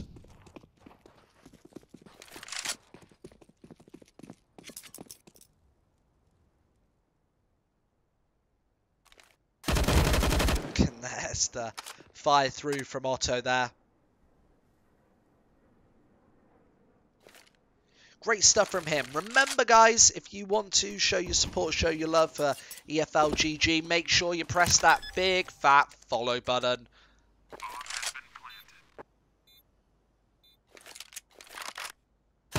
Windigo has been on point recently, even in WESG and Cyberkillers. Yeah, I did see a comment. I do read the comments. I don't think Windigo are going to be like the next special like tier 1 team or anything like that, but they've definitely been performing very well. A 2-0 against Avantgarde, 2-0 or 2-1 against G2 as well. I feel like G2 versus Avantgarde, which is the likely final, which we'll see in this Masters close qualifier, will obviously be interesting. Dreamhack will be casting that in 21 hours time, 1 o'clock tomorrow. So the winner of this matchup against Avantgarde for a spot at Dreamhack Masters Dallas 2019, where they can take, well, it will take place in front of an arena full of people.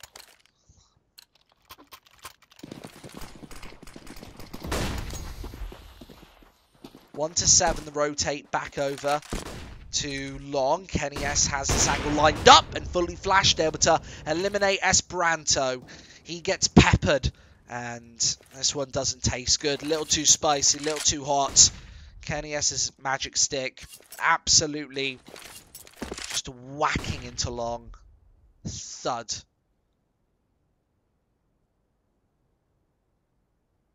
Head spotted. Shocks with another.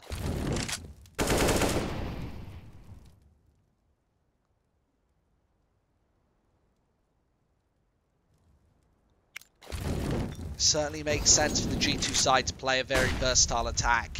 They've been very spasmodic, just going all over this map. And Valiance, I don't know if it's bottom bracket pressure, but they are getting absolutely slammed by G2 right now. All of their players finding shots. Look how accurate Kenny S is. He barely spotted an elbow from next to there. However, they're able to nail the shot, and this should be 8-1. Letney picks up an AUG, but he's going to have to pick up 5 frags to take this one back, and he's not even going for it.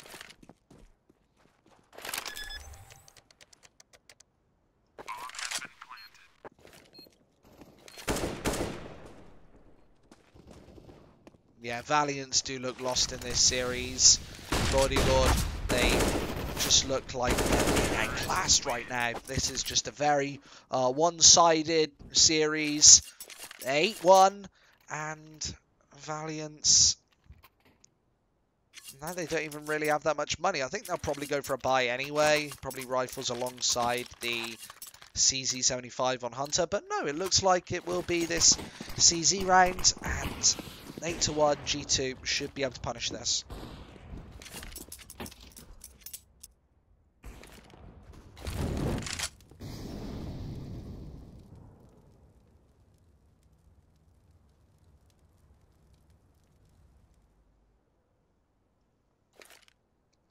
Very one-sided affair so far, and the flashes over towards mid. Shocks pops, and this G2 team, they're looking absolutely unbeatable.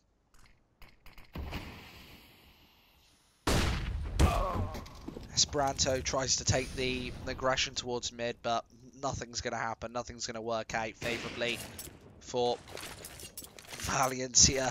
They're going to find themselves 9-1 down. Remember, that means that they're just 7 rounds away from being knocked out of this close qualifier, and their hopes and dreams of making it to Dallas, making a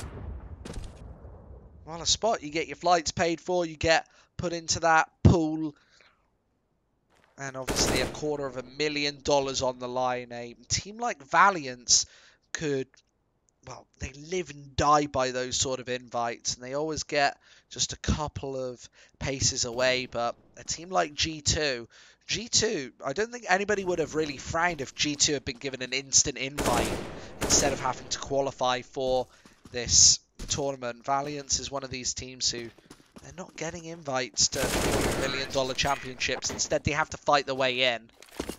Caster, who's your favourite team? My favourite team in history is actually Virtus.pro. I just have a bit of a soft spot for them. When they were in those, like, massive... It was always just a massive semi-final with Virtus.pro. They like to get into the final or whatever. They would be the most exciting team to ever watch.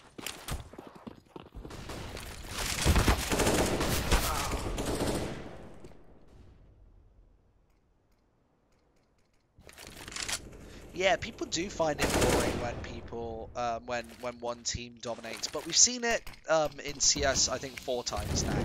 We've seen it with NIP at the dawn of CS:GO, then Fnatic at late 2014, and then throughout 2016 it was all about well, now MIBR, but SK Gaming or Luminosity as they were called. They've went through a lot of organizations.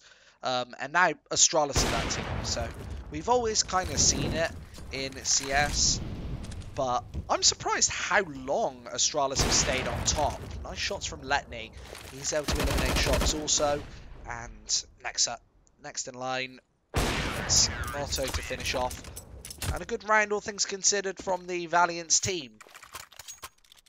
2-9. Yeah, Pasha and Snacks times. Even Taz, mate. I loved watching Taz play. That's the thing about that Virtus.pro side, is it was such a mix of personalities. You've got Taz, who is quite loud. I think I fell in love with Taz during... Oh, what a shot. Hunter, actually, the man to get tagged again.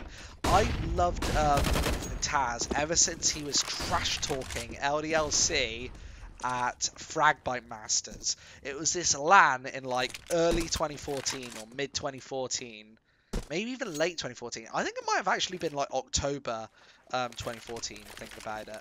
And it was a semi-final, and Virtus.pro like took the first map that was Overpass against this LDLC side. And every time Taz would take a round or find some kills, he went ham in this map.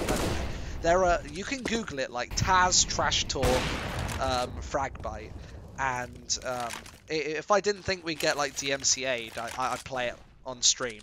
And every time these teams were like in 2 rooms, what a shot! Look at that from KDS. It's just a firing range for him right now. But if I didn't think we'd get taken down, I would actually play this clip. And there's just like a little plastic wall between these 2 teams, or a little cardboard cut-out wall, and Taz is like screaming through towards Audi LC. You could actually hear it. Anders and Semler were casting it. You could actually hear Taz's trash talk through Anders and Semler's mic. So they're sat in another room completely, like behind a door, and you can still hear Taz's mouth. That is just great trash talk. We need that back, but you know, soundproof booths and big headsets and lots of integrity. I know trash talk isn't really as big a thing anymore for CSGO teams. However, looking like a 10th for G2 Esports, as double digits already. This has been just a fast half all over. I think Shocks will probably get eliminated by that bomb. Yeah, not going to try and run away there. If you're within, I think, 4 seconds of its below radius, especially with low health, you're never going to find it. Yeah, I find the Fnatic dynasty quite exciting because I really like the Fnatic team. But then watching Nipfall was quite fun. Watching them, like it's sad but fun at the same time because then for Flower and then left and everything. And then MIBR, they were another fun team. That was a good era of CS:GO as well. This Astralis era though is yeah, is very dominant.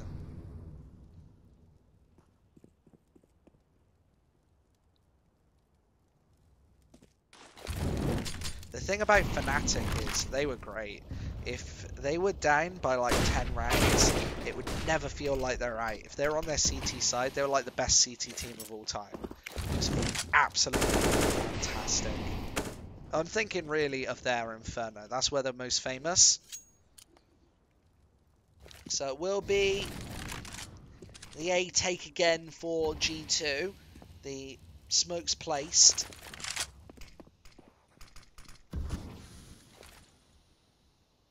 That's a nice flashbang. GKDS though, there to line up the shot. Being that far back and held on plat means he can take long distance engagements. And lucky he's already onto this A-bomb site. He finds another. Otto then drops in Hunter. He's next in line down by Elevator. Probably is going to try and jump up and cover this ball. There's Hamnex and Jack both finding picks. 11-2 right now, as this does not feel like a well, this has not been a good performance whatsoever from Valiance. They have really sucked in this map in particular. You know, Train didn't feel too bad at the end. They managed to at least get something on the board, but even that was a 16-4. So I don't even think it's a question of whether Valiance win maps anymore. It's just a question of whether they're going to get rounds. Because G2, they might be in the lower bracket, but they do not want to stay there. They desperately want that best of 3 against Avantgarde tomorrow for a spot in the $250,000 Dallas Dreamhack Masters. Shocks with a flash and Molotov over the top. He's going to take a different angle of engagement. 2 players on mid, next for Esperanto. Holding cover as G2 slither towards short and want to take this A-bomb site. And Valiance, they have no coverage here. They're playing 2 towards mid and 1 on long. That means that G2 can steal away this bomb site without any investment. You've got Next on long, but he's not going to be able to prevent this one. The bomb now planted. There are the smokes and flashes. Valiant absolutely have no chance in this retake. They might as well just save it. A 5 versus 4 on the A-bomb site is near on impossible.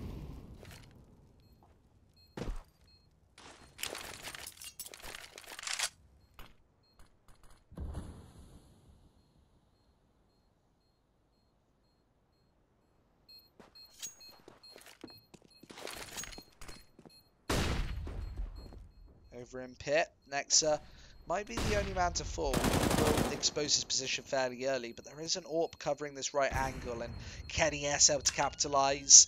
I think these last 3 Valiance members should survive. player somewhat close is actually Jax towards mid, but he won't rack up anything. Look at this T side though. 3 deaths on Kenny S, 3 deaths on Jax. Valiance are not killing these pair of players enough, considering that Valiance are on between 10 and 12 deaths on all their players. Seeing G2 members barely dying is just not good enough. The flashes over the top towards the long angle, and Kenny S has the AWP angle posted. He misses his shot and has to back off. It is Valiance to try and put a third on the board.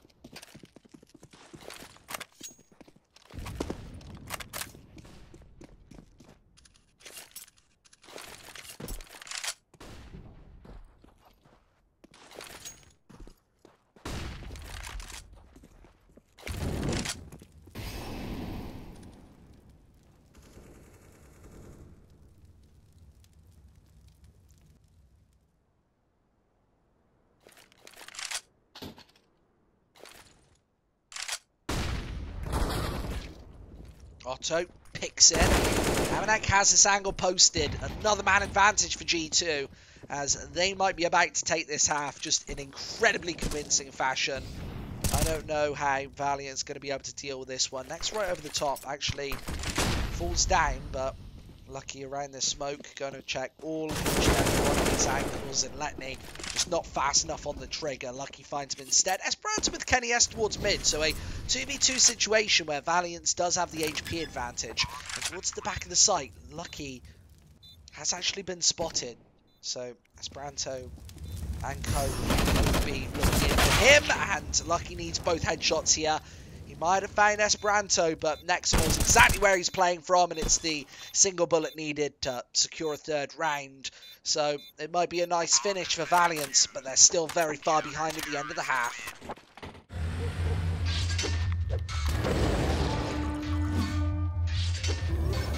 Can't get him off that thing. Up all night he is. Stamina. Don't underestimate it.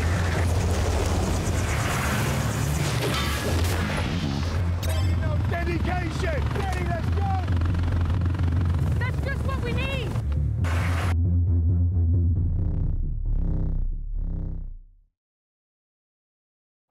12-3, and a pistol round before the second half that Valiance desperately needs to win. G2 can win it to close it out.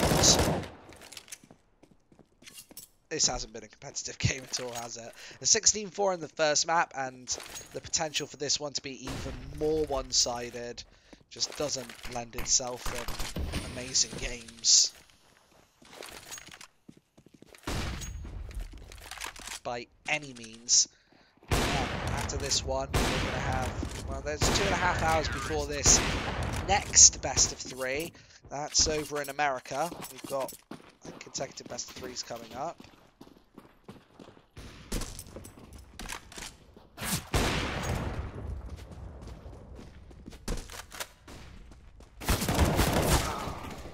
That's in the North American division, so we've actually got a South African team in, Brazilian and American, Canadian as well. So I like the American games as well, because there is a nice mix and match worth of teams. You've got the whole of Latin America represented, and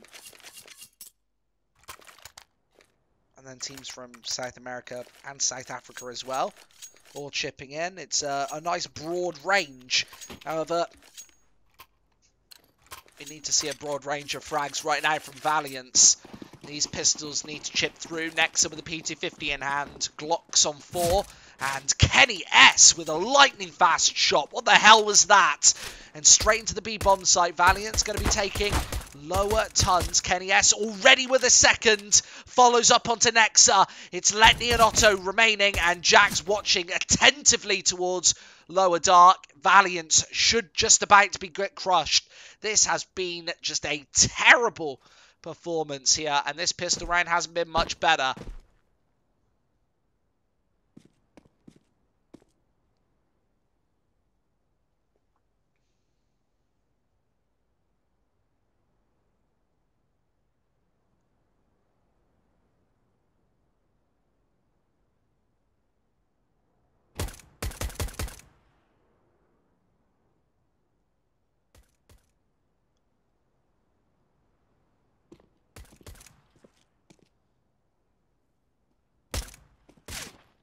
Kenny S getting the tags in. I wonder what that is in aid of. I don't know why Letney would be putting bullets into the wall like that. Maybe just frustration, trying to get the frustration out. Or bait one of the G2 players into the shot, but lightning fast shot from Jax, and it is only Otter remaining. He's got 3 to find, and potentially USPS to do it with. He can pick up this bomb and go straight into the B-bomb site, straight onto A if he wants. I don't even know if he's got enough time to go towards B anymore, especially with Amanek holding here. He's got to face the 2 CTs who are eagerly awaiting Molotov through, and Otto already gets spotted. A pair of CTs there to peek, and Shoxy finds him. A great double from Kenny S, of course, to start things off, but it was Shox and Jax to shut things down. 13-3 in Valiance. They need a long comeback to finish this. G2, they barely need anything. This has been one-sided from start to finish. When's the grand final? That actually happens tomorrow at 1 o'clock. Yeah, this is lower bracket round 3.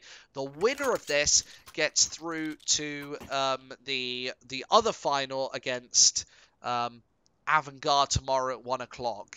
So I wonder what that game is called. That's called the Consolidation Final. And the winner qualifies for Dreamhack Masters Dallas 2019. As I said before, where there's $250,000 on the line. Windigo, the first team confirmed over there. I think we'll confirm 2 more tomorrow. Or maybe 1 more today. I don't know if the American game will be featured and then going through for another.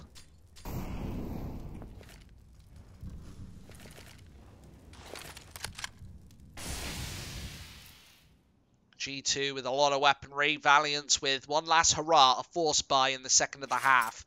They're very pressured. They don't want to give away a 14-3 scoreline to G2. They think that that's insurmountable, but maybe 13-4 isn't when they've got the money on their side. They can just try and control the G2 money. We've seen weaker CT sites from them earlier on, but that was a weak CT side on Nuke. Their Dust 2 has been solid.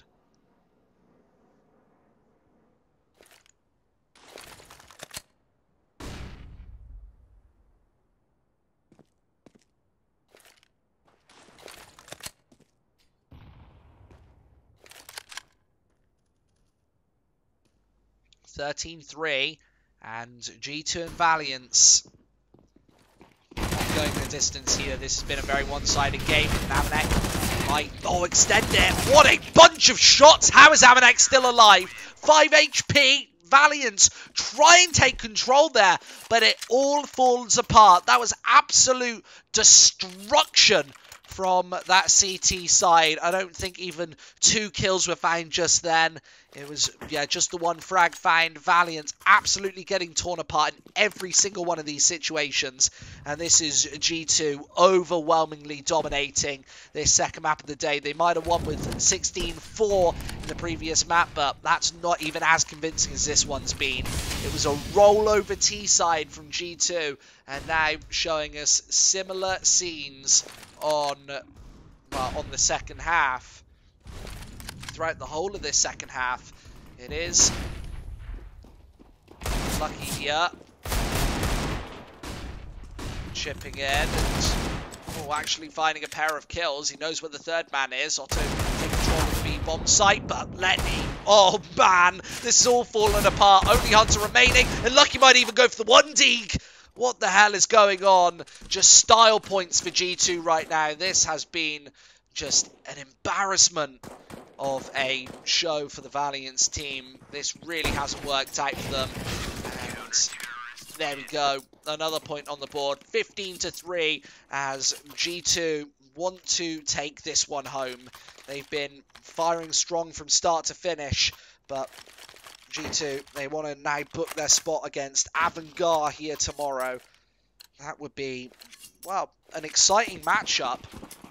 We've seen both of those teams have very decent performances as of late recently.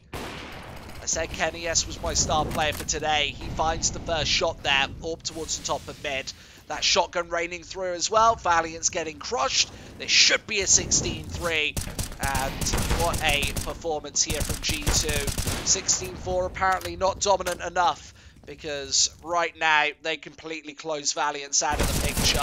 What a performance. AWP shoots through, and that is a 16-3 performance for the Gamers 2 side. Valiance, by the way, only taking 7 rounds in that whole best of 3. That is, I think, one of the most dominant best of 3s that I've seen since I've been casting these Dreamhack close qualifiers. By far the quickest match, because remember these have all been 3 mappers. These have all been 3 mappers, and they've also been long maps. We've seen lots of overtimes. We've seen lots of matches where it's gone to 30 rounds. It's been a 5-hour match, especially some of G2's matchups as well. That hair raisers match earlier might not have been a hair raiser, but the 2 yesterday certainly were. Against Windigo, the one that they lost, and then I think that they fought against LDLC as well, a matchup that they won before, and then Heroic. That match yesterday morning, that was a 3-mapper, every map going to either overtime or 30 rounds. That was a very one-sided performance. Either way, that is it for our show here today. We've got the American portion of the Dreamhack Masters close qualifier, qualifying for the $250,000 tournament in Dallas coming up. But until then, we'll see you later at 7 o'clock GMT for all of that CSGO action.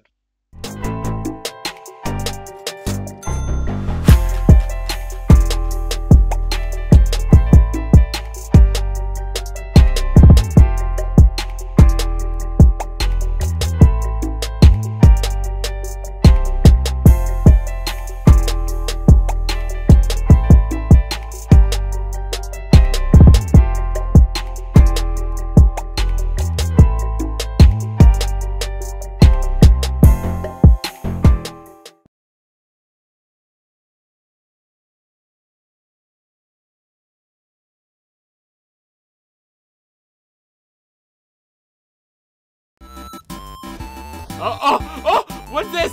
Oh my god, it's over. That's over. Mal's career is over. Mal can never play Counter-Strike again. I don't care what happens. He can never play Counter-Strike ever again. That's it. Done.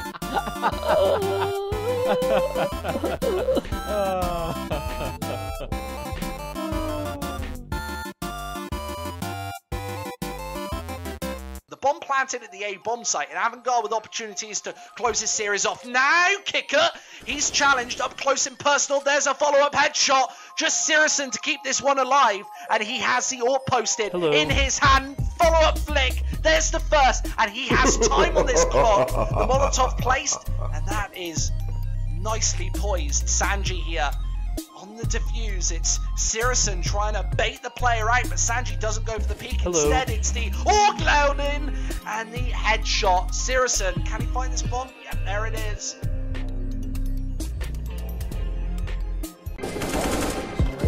Trying to tap him away. Stuck in the pit. Can't find him. Not playing very aggressive this time. Behind the smoke, and he finds the second flick. Oh, it was the knock! Doing everything, almost hits the 4th. Lethal and brutal on this B bomb site. He doesn't really know that he's not defusing just yet. He has to bait out the second man as well. There's the kit and the smoke. I think he might be able to do this. He does bait him out. Oh, there's the headshot!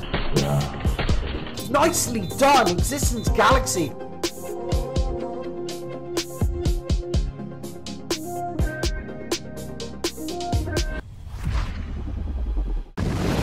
It's really down to HS to be the majority of this defense here.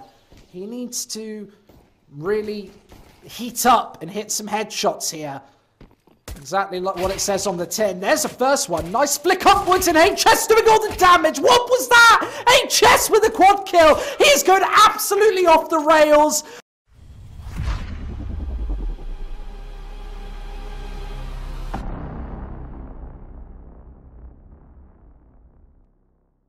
We've got Relaxer coming from behind. He's on short. Goodbye. And there's the opener shot hit. The bomb is planted right for him. He's got this angle nailed down and lined up. They need to just bait a shot out of him. Goodbye. And, oh, there it is, but he nails it straight up. So just before the Molotov goes down, he needs to stop this. Oh, and he has stopped the defuse from coming in. Another shot from Relaxer, who does everything. A quad kill, a 1 versus 4 on the A-bomb site, and that is map and match point.